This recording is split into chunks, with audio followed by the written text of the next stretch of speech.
हाँ बच्चों, तो रिटायरमेंट में शीट स्टार्ट हो चुकी है। 2 फुल क्वेश्चन हम लोगों ने कर लिए। Very good. अगली शीट जा चुकी है और उस शीट का सोल्यूशन लेके आ चुका हूं। अब ये शीट देने के पीछे ना बहुत रीजंस थे। दोनों क्वेश्चन में बड़ी खास बातें हैं। पहला वाला क्वेश्चन फ्लक्चुएटिंग कैपिटल का है, दूसरा वाला क्वेश्चन फिक्स्ड कैपिटल का है। दूसरी मजेदार बात क्या थी, पहले वाले क्वेश्चन में 2 ही पार्टनर्स थे जिसमें से एक रिटायर हो गया, यानी कि ओ माय गॉड, ये क्वेश्चन में तो पार्टनरशिप ही डिसॉल्व हो गई। मिनिमम 2 चाहिए ना, 2 में से एक चला गया, एक ही बचा, तो ये तो पार्टनरशिप ही डिसॉल्व हो गई। मेरे कई बच्चे ऐसा सोच रहे होंगे, सोचेंगे कि ये डिसोल्यूशन का क्वेश्चन आ गया। याद है मैंने बोला था ऐसा नहीं है। आप चुपचाप रिटायरमेंट की तरह सॉल्व कीजिए जब तक क्वेश्चन में लिखा that the firm is dissolved. अच्छा हाँ, more study more confusion, less study less confusion, no study no confusion, then why to study. याद आया, जो बेचारा जितना पढ़ता है वो उतना कंफ्यूज जाता है। इतना ज्यादा दिमाग लगाने की जरूरत नहीं है कि 2 में से एक चला गया तो ये तो अब डिसोल्यूशन ऑफ फर्म का क्वेश्चन हो गया। डिसोल्यूशन ऑफ फर्म का क्वेश्चन तभी माना जाएगा जब क्वेश्चन में लिखा रहे the firm was dissolved, the firm is dissolved. जब तक डिसॉल्व्ड वर्ड ना लिखा हो तब तक पार्टनरशिप फर्म डिसॉल्व नहीं मानी जाती, पार्टनरशिप डिसॉल्व हुई है। तो ये क्वेश्चन नॉर्मल सॉल्व करो एज रिटायरमेंट। ठीक है, चलो लेट्स स्टार्ट। बिना बातचीत आगे खींचे काम शुरू करते हैं। अभी सबसे पहले क्या बनाओगे, जल्दी से बताओ। सर वर्किंग नोट बनता है सर, तो बनाओ ना, बनाओ। सबसे पहले क्या लोगे सर, ओपीएसआर। चलो लिख दो ओपीएसआर। कौन कौन था सर, राम और श्याम, जग में सुंदर है 2 नाम। Very good. क्या इनका प्रॉफिट शेयरिंग रेशियो दिया है सर, नहीं दिया है, तो whenever the question is silent it will always be equal. कौन रिटायर हुआ है वो भी लिख देता हूं, Ram retired. Correct, Ram retired. और राम रिटायर होने के साथ साथ उनका शेयर भी लिख लेता हूं, और उनका शेयर है 1/2। हाँ हो गया। गेन किसको होगा, ओनली एस, तो बहुत इजी है। Yes sir. गुडविल, चलो बातें हैं। गुडविल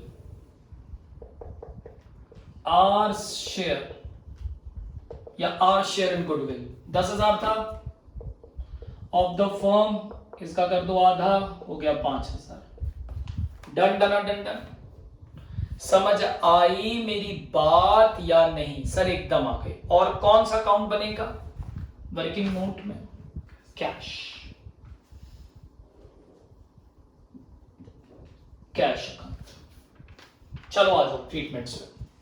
सबसे पहले आएगा by balance brought down as per the protocol 30,000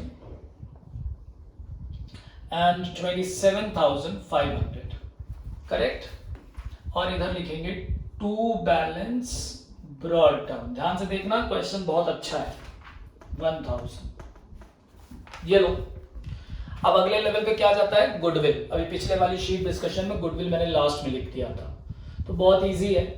ठीक है ना, राम को मिलना है, श्याम को देना है, तो बाय एस कैपिटल कितना 5,000, यहां कर दो डेबिट टू आर्स कैपिटल 5,000। जिसको मिलना है उसके अकाउंट में क्रेडिट, जो दे रहा है उसके अकाउंट में डेबिट, जस्ट लाइक अ कॉन्ट्रा एंट्री। याद है आपको, ये भी हो गया। अब क्या करना है sir, normal adjustments. The patent और वैल्यूलेस, पेटेंट था 2,000, अब हो गया वैल्यूलेस, तो यहां कर दो डेबिट 0। वैल्यूलेस मतलब 0, ये लो। Plant and machinery to be depreciated by 10%। Plant and machinery था 50,000, डेप्रिशिएट होनी 10%, तो टू प्लांट एंड मशीनरी 50,000 का 10% विल बी 5,000। और भूल ना जाना बैलेंस शीट में लिखना। Done. Provision of 5% for doubtful debts is to be created. चलो, डेटर्स पे 4,000, 5% प्रोविजन क्रिएट करना है। यहां पे क्या लिखोगे, पहले से प्रोविजन था नहीं sir, to provision for bad debts, ठीक है। 4000 का 5% होता है 200, और मैं यहां पे ले आके लिखूंगा debtors 4000 less provision 200 will give you 3800। हो गया, डन। आगे चलो, एडजस्टमेंट खत्म। अरे बाबा, अब पहले बाकी चीज कॉपी करें। प्लांट एंड मशीनरी हो चुका, पेटेंट हो चुका, स्टॉक बस एक आइटम है 23,000, ये लीजिए। कैश हो चुका, डेटर हो चुका, लायबिलिटी पे आते हैं। रामश्याम कैपिटल हो चुकी, रिजर्व बांट दो, घर की पैसा है बांट लो। कितना था 6000, कितना आधा आधा, ये लीजिए। एम्प्लॉय प्रोविडेंट फंड पापा का पैसा, एग्जाम्पल याद है सर? बिल्कुल याद है। 500 नहीं याद है, रिजर्व वाला लेक्चर रिवाइज करिए। क्रेडिटर्स कुछ नहीं लिखा है, तो ये लीजिए क्रेडिटर्स 10,000। नेट प्रॉफिट तो यहां लिख दीजिए बाय नेट प्रॉफिट 6000, कितना सर? 3 और 3। आई होप यहां तक आपको सारी बातें समझ आ गई। अब रिवैल्यूएशन प्रॉफिट और लॉस निकालेंगे, जल्दी से निकालेंगे। तो एकदम ये तो मतलब सारे बच्चों का आया होगा, मेरे बच्चे बड़े खुश होंगे। राम और श्याम 7200 है, बराबर 3600। क्वेश्चन में बहुत खासियत थी। पहला तो डिसोल्यूशन से कंफ्यूजन था, दूसरा प्रॉफिट शेयरिंग रेशियो नहीं दिया था, तो it was equal, correct. Loss आ गया तो यहां डेबिट कर देते हैं। टू रिवैल्यूएशन 3600 हो गया, ठीक। अब जो बताने जा रहा हूं उसको ध्यान से सुनना। चारों एडजस्टमेंट हो गई, क्वेश्चन सॉल्व है, रिवैल्यूएशन लॉस आ चुका है। अब क्वेश्चन में लिखा है assuming that these adjustments are duly carried out, okay, show the revaluation account, yes, capital account, yes, balance sheet of Shyam, yes, after Ram has been paid off, copy pencil निकालो, highlighter निकालो, marker निकालो, Ram is paid off, Ram को पैसा देना है, correct। Shyam borrows money from his bank on security of plant and machinery to pay off Ram। अब यहां पे 2 मिनट प्लीज, जितने लोगों ने फॉरवर्ड कर लिया है वो वापस आ जाएं। जो लोग यहां तक साथ गए हैं या बढ़ा के भी गए, वो यहां पे 2 मिनट पेन पेंसिल सब किनारे रख के सुनो मेरी बात। इस क्वेश्चन में एक पॉइंट है जो कि दिख नहीं रहा है। इस क्वेश्चन का सॉल्यूशन चेंज हो सकता है, इस पॉइंट का ट्रीटमेंट चेंज हो सकता है अगर मैं वो वर्ड हटा दूं तो। ठीक है, मेरे साथ फिर से पढ़ना, बहुत ध्यान से क्वेश्चन शीट निकालो, फिर से पढ़ो। Assuming that these adjustments, सारा ध्यान क्वेश्चन पे और मेरी बोली हुई लाइंस पे, शीट पे मेरी बोली हुई लाइंस पे, हर बच्चा ध्यान से। Assuming that these adjustments are duly carried out, show the revaluation account, capital account and a balance sheet of Shyam after Ram has been paid off. Shyam borrows necessary amount from his bank on security of plant and machinery to pay off Ram. हैं sir क्या बोले, फिर से बोलिए। Shyam borrows necessary amount from his bank on security of plant and machinery. Sir यहां तो ऐसा लिखा नहीं है, तभी तो कहा ध्यान से पढ़ो। अगर क्वेश्चन में ये लिखा होता नेसेसरी अमाउंट तो ट्रीटमेंट अलग होता, और जो लिखा है उसके हिसाब से इंटरप्रिटेशन कुछ और बनती है। बहुत ध्यान से सुनना, इर्रिस्पेक्टिव कि तुम ऑनलाइन पढ़ाई कर रहे हो, बहुत बहुत ध्यान से सुनना ये क्वेश्चन की बात। नहीं मिलता इस तरह की बारीकी normally. Shyam borrows necessary amount. Sir क्या फर्क पड़ता है? बहुत फर्क पड़ता है। चलिए मैं आपको दिखाता हूं कैसे, कितना फर्क पड़ेगा। सुनना। ये कर लिया? हाँ जी सर कर लिया। शाम को पेमेंट होना है तो शाम इज पेड ऑफ, करेक्ट। तो पहले शाम को नहीं sorry Ram is paid of. जो शाम बोरो करेंगे तो पहले राम का हिसाब निकालते हैं। राम का हिसाब आएगा 35 41 माइनस 36। विकास भैया बताएंगे अभी तुरंत।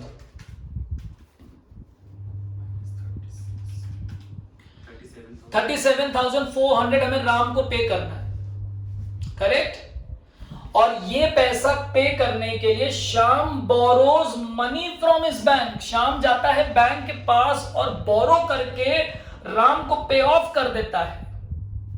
ये लाइन लिखी है 37,400 पे करने के लिए, ये लाइन लिखी है। तो भाई अगर मुझे राम को पे ऑफ करना है तो मैं बैंक से लोन लेकर के पे ऑफ करूंगा। तो मैं यहां पे चुपचाप क्या लिखूंगा? टू बैंक 37,400 पे कर दिया। और मैं लाइबिलिटी में जाके लिखूंगा बैंक लोन। और तुम सुन लो सारे बच्चों, ब्रैकेट में तुम्हें लिखना पड़ेगा, नहीं तो बोर्ड में नंबर कट जाएंगे। Secured by plant and machinery, ऐसे 37,400। जगह कम है, समझ लो। ये होता है treatment as per the lines of the question. Shyam borrows money from bank to pay off Ram. Shyam ने बैंक से पैसा लेकर के राम को पे कर दिया, तो लोन लेकर के पे कर दिया, करेक्ट। और cash will remain the same as 1,000। ये है ट्रीटमेंट जो क्वेश्चन में लिखा है, ठीक है। लेकिन आप कई बुक्स देखेंगे उसमें ये ट्रीटमेंट नहीं, कुछ में किया होगा, कुछ में ये ट्रीटमेंट नहीं किया होगा। जितने आप पढ़ने वाले बच्चे मेरे ईमानदार, वैसे सारे बच्चे हैं, लेकिन कुछ जागरूक जो पहले पढ़ लेते हैं वो बच्चे हो सकता हो अभी जाके किताब में इलस्ट्रेशन ढूंढ रहे होंगे कि सर ने कहां से दिया है, राइट। उनको मिलेगा एक क्वेश्चन और वो इस समय एकदम अपनी सीट पे उछल रहे होंगे, है गलत है गलत है गलत है गलत है। मैं फिर कह रहा हूं, जो क्वेश्चन तुम देख के आ रहे हो उसमें नेसेसरी अमाउंट लिखा है। जाओ देखो, मैं यहीं खड़ा हूं, ठीक है। उसमें नेसेसरी अमाउंट लिखा है। तो पॉइंट टू बी रिमेंबर्ड कि जो क्वेश्चन की लाइंस है उसका ये ट्रीटमेंट है और बैलेंस शीट टैली कर जाएगी। अगर इसी क्वेश्चन में लिखा होता नेसेसरी अमाउंट, तब हम क्या करते वो देखो। मैं यहां से ये हटा रहा हूं। पहले मैं यहां लिखता टू कैश। पहले मैं क्या लिखूंगा? Necessary amount. उतना ही पैसा लेंगे जितने की जरूरत है। नेसेसरी अमाउंट का मतलब उतना ही पैसा लेंगे जितने की जरूरत है। तो यहां लिखेंगे टू कैश। मेरे पास पहले 1,000 था, तो पहले तो मैं अपने पास से पैसा दूंगा, कुछ ऐसे, बाय आर्स कैपिटल। ये लीजिए, पहले जो मेरे पास था पहले तो मैं वो दूंगा। अब मैं उतना ही, नेसेसरी अमाउंट का मतलब जितनी नेसेसरी जरूरत है उतना ही मांगेंगे। To bank 36,400। कैश हो जाएगा 0, ऐसे खत्म हो जाएगा, समझ गए। और यहां पे आ जाएगा 36,400, ठीक है। सॉल्यूशन में यही आंसर दिया होगा कि कैश 1,000 यूज किया, लोन लिया 36,000। तो both the treatments are correct. Both the treatments will help you will get the balance sheet tally. लेकिन अब आपके लिए क्वेश्चन कि आपको करना क्या है। देखो, जो सच्चाई है कि नेसेसरी अमाउंट नहीं लिखा है तो ट्रीटमेंट पहले वाला होना चाहिए। लेकिन वही बात है, हम सब चिड़िया उड़ खेलते रहते हैं, बारीकियां क्वेश्चन की लाइंस पे नहीं जाते। जैसा इलस्ट्रेशन वैसा ही क्वेश्चन करा दिया, बहुत खुश। इस क्वेश्चन में ये ड्रॉबैक था, तो यहां पे क्या वर्ड होना जरूरी था? Necessary amount. सर एक बात बताइए, एग्जाम में क्या करेंगे? अभी तो येलो पॉइंट समझ में आ गया ना? हाँ, उसको हम बताएंगे offline face to face classes के समय। ठीक है, समझ गए? तो नेसेसरी अमाउंट वर्ड इस क्वेश्चन में मिसिंग है, वो लिखा होना चाहिए था, और लिखा होने पे सोल्यूशन ये होगा। अब आराम से आप राम को बैलेंस करिए एंड यू विल शाम को बैलेंस करिए, to balance carried down.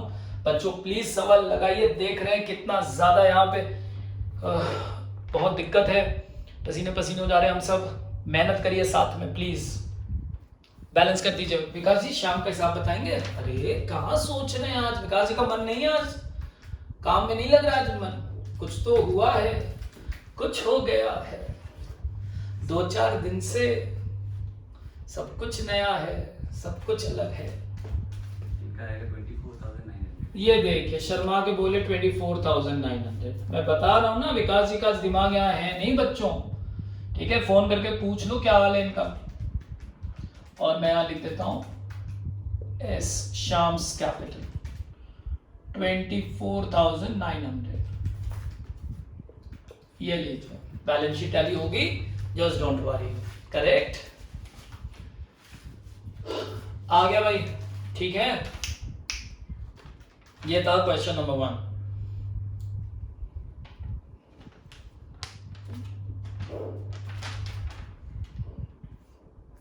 Vikas ji balance sheet tally नहीं करा पा रहे हैं क्या?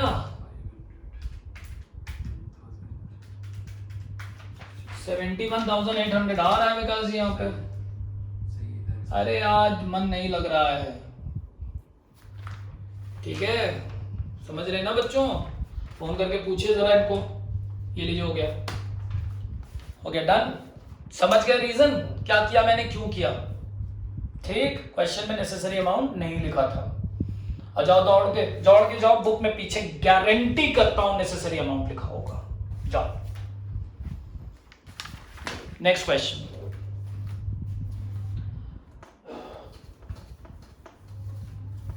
बहुत ज्यादा गर्मी पड़ गई भाई यहाँ पे।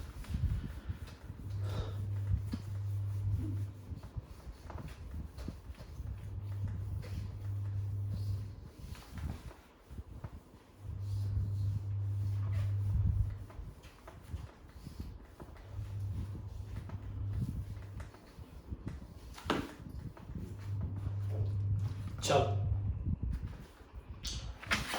अब पहुंचे क्वेश्चन नंबर 2। इसमें तो कैपिटल भी और इसमें करंट भी है, तो हे प्रभु 2 अकाउंट बनाने पड़ेंगे, जगह कम रहती है, इस्तेमाल करना पड़ेगा। चलो चलो चलो, कोई नहीं बनेगा, सब बनेगा। इधर बनेगा रिवैल्यूएशन, थोड़ा जगह लेके बना रहा हूं।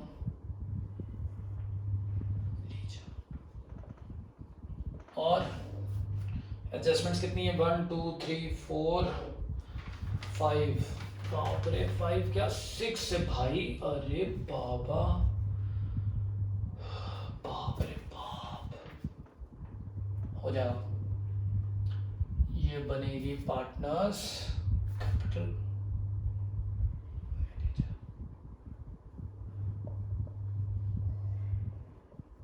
और बच्चों इसके नीचे यहां बना रहा हूं पार्टनर्स करेक्ट।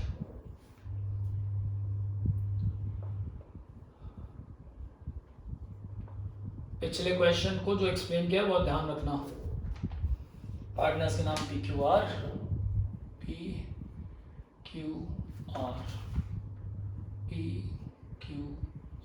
इधर भी PQR,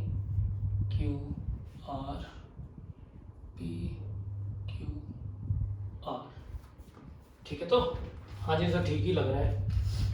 इधर आ जाओ, बैलेंस शीट एज ऑन, तारीख पे तारीख 1 अप्रैल 2016।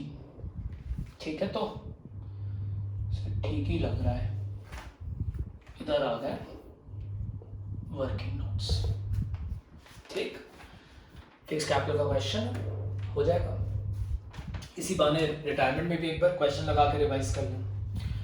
ओपीएसआर in proportion to the capital, ठीक है। OPSR P is to Q is to R in the ratio of their capital। तो कैपिटल अकाउंट देखो 1 लाख 1 लाख 50 1 लाख 5 का टेबल में जाएगा 2:3:2।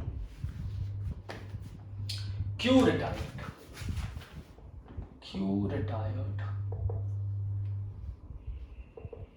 Q का शेयर कितना है सर 3/7। नजरें जाके ढूंढेंगी क्या क्वेश्चन में एनपीएसआर दिया है? हाँ, एनपीएसआर दिया है sir. P is to R is to 3:2 sir दिया है। गेनिंग रेशियो निकालोगे? हाँ, निकालना जरूरी है।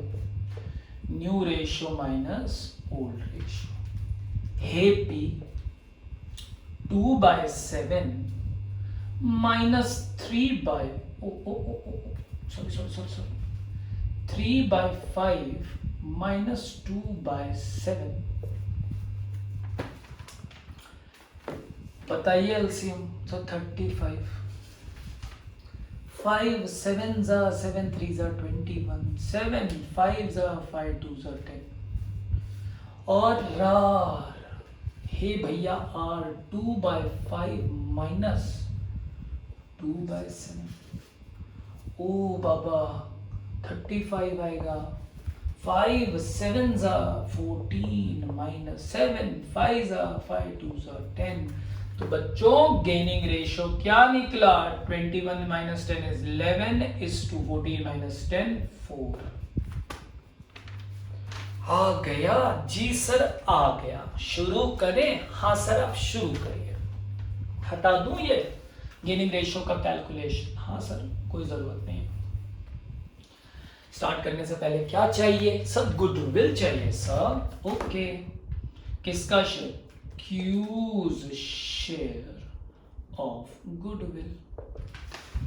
Goodwill of the firm 63,000। अच्छा, into 3/7। देखिए विकास जी 23 बोल रहे थे अभी। मैं बोल रहा हूं ना आज दिमाग नहीं है आप पे। आवाज मुस्कुरा रहे हैं कि चुप हो जाइए। ठीक, सच्चे इंसान की आवाज छुपा नहीं सकते ये। चलो 27,000। इज इट क्लियर और नॉट? अगला कौन सा अकाउंट बनेगा आज? अगला अकाउंट बनेगा कैश एट बैंक, यानी कि bank account. You never know कब किस अकाउंट की जरूरत पड़ जाए। प्रोटोकॉल पे आ जाइए। Protocol by balance brought down 1 lakh जी सर, बगल में 1,50,000 जी सर, उसके बगल में फिर 1 लाख। ठीक है, तो इधर आ जाओ। बाय बैलेंस ब्रॉट डाउन, और दिल थाम के बैठिएगा। P का है 20,000, Q का है 6,000 और R का तो डेबिट बैलेंस है, तो इधर आ जाएगा टू बैलेंस ब्रॉट डाउन। अब तुम बोलो समझ आ रहा है कि नहीं? अगर तुम में से किसी ने बोला नहीं आ रहा है तो जाने रहना, फिर बताऊंगा। आ गया सर? बैलेंस बैंक में तो लिख दीजिए जी मेरे बच्चे। बैलेंस ब्रॉट डाउन बैंक में मेरे पास पड़ा है 56,000। Protocol done. अब किस पे जाएंगे इसमें? गुडविल। कोई टेंशन नहीं, गुडविल कैपिटल में करेंगे या करंट पे? सर आप कैसी बात करते हैं? करंट अकाउंट से प्रॉफिट्स। यस, याद है फंडामेंटल में बताया था, प्रॉफिट से related item current account shift कर देते हैं। प्रॉफिट से रिलेटेड बहुत बारीकी से एक एक पॉइंट सिखाया है। बाय क्यू को मिलना है तो P's current by R's current. Q को दे दो पहले। 27,000 इन द रेशियो ऑफ 11:4। अभी देखिए विकास भैया बताएंगे, तब तक मैं यहाँ पे 2 Q's करंट लिख दूं। हाँ बताइए विकास जी। 27,000 in the ratio of 11:4. 19,800. तुम लोग भी निकाल लेना साथ में. विकास जी का आज आपको पता है ना, मन नहीं लग रहा है काम में. आज काफी परेशान हैं, बार बार फोन देख रहे हैं. 7200. ठीक है, आ गया. नहीं यार, मजाक कर रहा हूँ, करते रहना चाहिए, थोड़ा लाइट मोड में रहे सब लोग. आ गया. नेक्स्ट हो गया इन्वेंट्री. अब एडजस्टमेंट शुरू करें. गुडविल हो गई, इनके अकाउंट में क्रेडिट क्योंकि ये रिटायर हो रहे थे, इनके अकाउंट में डेबिट क्योंकि ये गेन कर रहे थे. Inventory is over valued bye 5,000. ज्यादा लिख दिया तो कम कर देते हैं. इन्वेंट्री बोले तो स्टॉक इन्वेंट्री 5,000. भूल न जाना, कितना बार बताऊं, जब तक है जान, जब तक है जान, जब तक है जान. 45,000. लो बच्चों, land and building are under value तो बढ़ा देते हैं. लो land and building under value था, कम था तो बढ़ा देते हैं. 30,000 बाय 30,000. तो अब ये नई लैंड एंड बिल्डिंग आएगी. बोलते क्यों नहीं हो तुम सब. 1,30,000.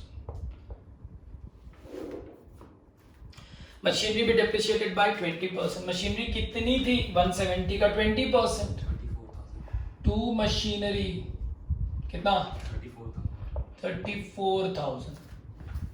मशीनरी डेप्रिशिएट करना है. 136. ये लीजिए. Provision is to be made at 5% on debtors. 60,000 का 5%. To provision. बैलेंस शीट पे जाओ. Debtors 60 less provision 3. Value will be 57. आ रहा है? Yes sir. Old credit balance of creditors 5,000 be written back. मतलब creditors are not likely to arise. Creditors are to be written off. Creditors are to be written back. Sir, तीन example. हाँ, फिर से सुनो. Creditors are to be written off. ठीक है. Creditors are not likely to arise. Creditors are to be written back. तीनों line का मतलब सेम. ठीक, तो कम करना है तो बाय सन्ड्री क्रेडिटर्स. मेरे बच्चों 5,000 बी रिटन बैक. लो प्यारे बच्चों, तुम सब इतने अच्छे. 70 minus 5 65,000. ये भी हो गया. Last, some investment of the firm not mention in the balance sheet. ओहो are taken over by P for ₹35,000. एक इन्वेस्टमेंट था जो कि बुक्स में लिखा नहीं था, तो it is an unrecorded asset. वो टेक ओवर हो गया. तो पहले तो भाई हम यहां लिखेंगे बाय इन्वेस्टमेंट, क्योंकि उसको बुक्स में लेके आएंगे 35,000 को. बोलो ना. हाँ, और फिर वो पी ले गया, पी उसको उठा ले गया. अब वैसे होता तो यहां लिखते, अब पी ले गया तो पी के करेंट अकाउंट में लिख दो. To investment unrecorded asset taken over. Taken over by P. P ने कहा मुझे दे दो. देखो जरा पी को 35,000 लो. क्योंकि एक असेट है, उसका बेनिफिट तो तीनों को मिलेगा ना रिवैल्यूएशन के थ्रू. हो गया, पी ले गया. इजी, अनरिकॉर्डेड था. क्लियर और not? Yes sir. Question solve. Sir लगता तो है. अब चलो बैलेंस करते हैं. प्रॉफिट और लॉस ऑन रिवैल्यूएशन. देखने से दिखाई पड़ रहा है कि प्रॉफिट है. 3 लोग को मिलेगा, पी, क्यू और आर. विकास भैया बताएंगे. प्रॉफिट आया है 28,000 और 2/7, 3/7, 2/7.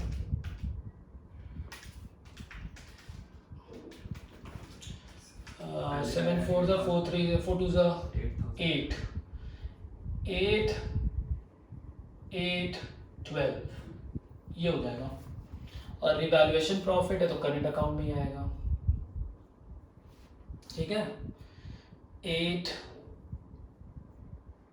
12 8। अच्छा, मेरे दिल में एक सवाल आ रहा है, बता दूं तुम लोग को। कुछ लोगों को लग रहा होगा कि इन्वेस्टमेंट टेकन ओवर है तो कैपिटल अकाउंट में लिखते हैं, है ना? नहीं बेटा। क्यों? क्योंकि अनरिकॉर्डेड असेट जब रिकॉर्ड हुआ तो वो रिवैल्यूएशन में गया, रिवैल्यूएशन से उसने प्रॉफिट बढ़ाया, तो it is connected with profit. वो कैपिटल विड्रॉ नहीं हुई है, वो कैपिटल विड्रॉ नहीं हुई है। कैपिटल विड्रॉ होगी तभी यहां जाएगा, ठीक है ना? अदरवाइज नॉर्मल इधर ही रहेगा। ये हो गया बेटा। अब कुछ बचा? हाँ सर बचा ना, सेटलमेंट। चलो सबसे पहले क्यू का सेटलमेंट। क्यू के लिए क्या बोला है? It was further agreed that amount due to Q in his current account be paid in cash and the remaining balance should be transferred to his loan। अच्छा, करंट अकाउंट का पैसा cash में दो, बाकी लोन में transfer करो। Okay sir, तो मैं हमेशा मार्कर चेंज कर देता हूं। तो करंट अकाउंट का बैलेंस विकास भैया बताएंगे क्यू का कितना आया? 45,000। कितना? 45,000। 45,000। तो मैं यहां लिखूंगा टू बैंक, क्योंकि मैंने बैंक अकाउंट बनाया है, और यहां लिखूंगा 45। Dual aspect debit by Q's current 45। Point clear? इधर आ जाते हैं, कैपिटल बची इसकी, जो कि सीधे सीधे कहां ट्रांसफर करना है? क्यूज लोन में ट्रांसफर करना है 1,50,000। गलती ना हो जाए इसलिए तुरंत जाके बैलेंस शीट में लिखिए क्यूज लोन 1,50,000। आई होप आपको ये पॉइंट्स क्लियर है, समझ आ रहा है ना तुमको यार? चलो आगे, ये हो गया। अब नॉर्मल बैलेंसिंग कर दें? हाँ जी सर कर दें, आंसर्स आ गए हैं, कोई दिक्कत की बात नहीं है। तो to balance carried down, P का आएगा 1 लाख और आर का आएगा 1 लाख। लीजिए यहां पे भी टू बैलेंस कैरिड डाउन, बताइए पी का कितना आएगा और आर का कितना? तो मैं यहां जाके लिख देता हूं कैपिटल पी का आएगा 8200। पी और आर 1 लाख 1 लाख। और अब मैं लिखने जा रहा हूं आर का। पी का कितना आएगा? 8200। विकास भैया ने कहा 1 मिनट 1 मिनट। 35,000। हाँ जी विकास भैया बैलेंस कर रहे हैं, ये साइड ज्यादा आ रही है तो करंट अकाउंट इधर आएगा, बाय बैलेंस कैरिड डाउन। और सच्चाई है कि दोनों का इधर आएगा। 26,800। कितना? 26,800। और आर का 9200।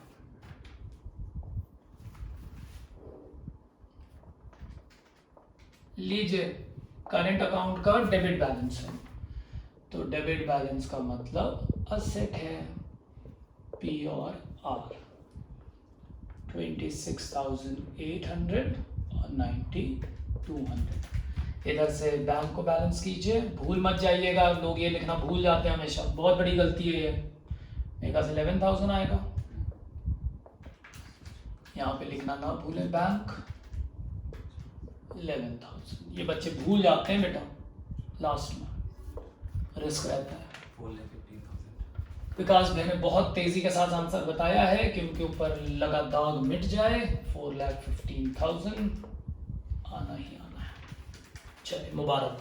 सो हियर वी आर डन, और अगला lecture will be on adjustment of capital.